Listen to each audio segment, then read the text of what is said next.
Saya Niputu Taniaswari. Saya Kandendra Bantara Kusumajaya. Saya Kadek Wisnu Kajayadi. Saya Cagung Idi Mahaputra. Saya juga Kusuma Ade Mulyana. Saya Made Doni Kusuma Raharja Putra. Saya Gusti Agung Satria Narendra Suragupta. Saya Gusti Ngurah Jansa Putra. Saya Riki Martua.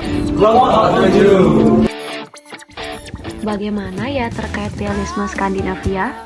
Kelompok kami sedang mendiskusikan hal tersebut. Mari kita simak. Teman-teman ada yang tahu nggak sih pada mata kuliah hukum filsafat kan ada tentang realisme Skandinavia. Aku baru dengar loh, ada yang tahu nggak apa itu realisme Skandinavia? Tunggu. Maksudnya realisme Skandinavia. Oke, lanjutkan.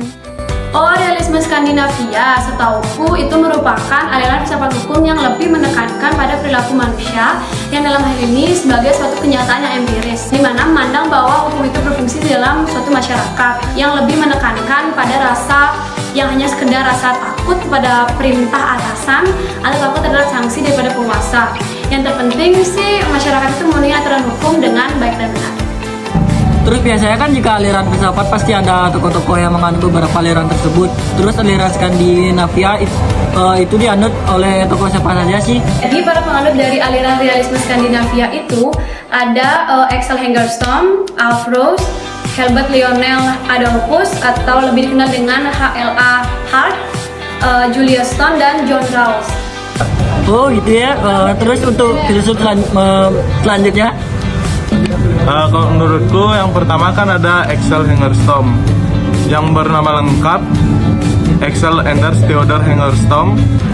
Beliau merupakan filsuf yang mendirikan sekolah Uppsala yang menaruh perhatiannya pada konsep dasar hukum yang menjadi analisa kritis dan konsep hak. Contohnya yaitu hak kepemilikan, yang mana hal ini tidak akan ada persoalan sampai dengan adanya tuntutan atau hal tersebut menjadi objek perkara pengadilan.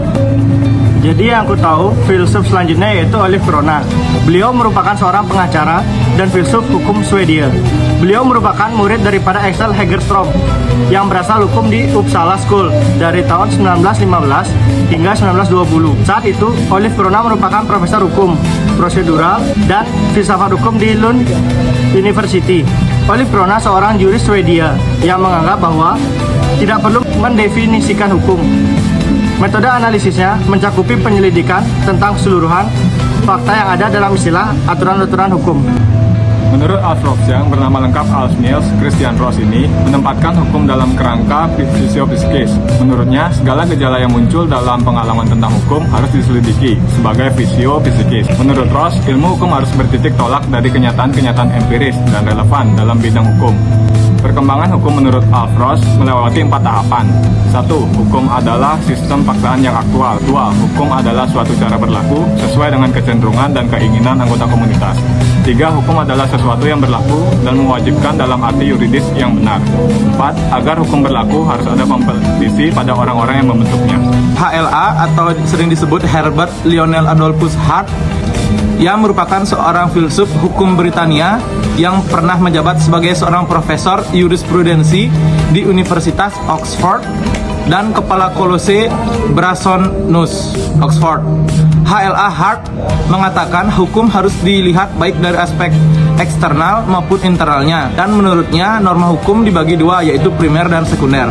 Julius Stone, beliau merupakan seorang profesor jurisprudensi dan hukum internasional di University of Sydney pada tahun 1942 sampai tahun 1972. Beliau berpendapat bahwa hukum sebagai suatu kenyataan sosial, maka kenyataan sosial dapat ditangkap melalui suatu penyelidikan logis analitis, sebagaimana telah dipraktikkan dalam mazhab hukum bernama Austin.